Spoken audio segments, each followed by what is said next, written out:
நம்முடைய பிதாவாகிய தேவனாலும் நம்முடைய இரட்சகராகிய இயேசு கிறிஸ்துவினாலும் உங்களுக்கு கிருபையும் சமாதானமும் உண்டாவதாக. கிறிஸ்து இயேசுவுக்குள் அன்பான சகோதர சகோதரிகளை, இன்று நாம் தியானத்துக்கு எடுத்துக்கொள்ள இருக்கிறதான வேத வசனம் மத்தேயு எழுதின சுவிசேஷம் 12ஆம் அதிகாரம் 34ஆம் வசனம். நீங்கள் பொல்லாதவர்களாய் இருக்க நலமானவைகளை எப்படி பேசுவீர்கள்? ஆமென். இயேசு கிறிஸ்து, வேதபாரகர், பரிசேயர், நியாயசாஸ்திரிகள் இப்படிப்பட்டவர்களின் இருதய கடினத்தை குறித்தும் தீய எண்ணங்களை குறித்தும் தோலுறுத்தி பேசுகிறார்.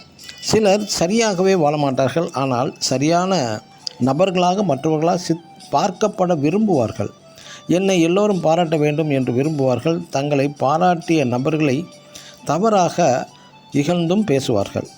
நல்லவர்களாக வாழாமல் இவர்கள் நல்லவர்கள் போல வாழும் ஒரு போலி கிறிஸ்தவர்கள். தங்களிடம் இல்லாத ஒன்றை இருப்பதை போன்று காண்பிக்கும் ஒரு நடிகர்கள். போலியாக வேஷம் போட்டு காண்பிக்கும் நாடக நடிகர்களை போன்று காண்பித்து பாராட்டும் பெறுபவர்கள் இவர்கள். ஆனால் உண்மையில் அவர்கள் குணம் நல்லவர்கள் அல்ல.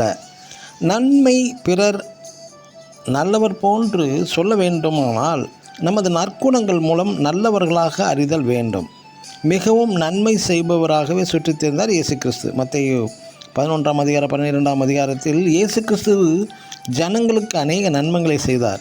வியாதிகளை குணமாக்கினார், குருடர்களை பார்வையடைய செய்தார், ஊமையர் பேசுகிறார்கள், அசுத்த ஆவிகளை துரத்துகிறார், நற்போதனைகளையும் போதிக்கிறார் இயேசு. ஆனால் யூத மத தலைவர்கள் இயேசுவை தவறானவராகவே சித்தரிக்கிறார்கள். இயேசு அதை பற்றி கவலைப்படவே இல்லை. இன்று உலகம் பணத்தை மதிக்கிறது, அழகை மதிக்கிறது, ஆடம்பரத்தை மதிக்கின்றது,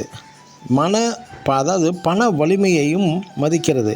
ஆனால் உயர்ந்த நற்பண்புகளை பாராட்டுவது கிடையவே கிடையாது. எவ்வளவு நற்கிரியைகள் செய்தாலும் நம்மை போற்றும் என்று எதிர்பார்க்க முடியாது.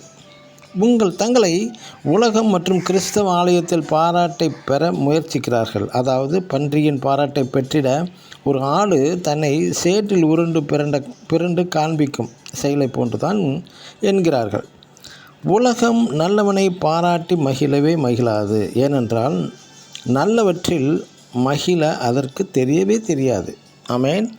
God bless you.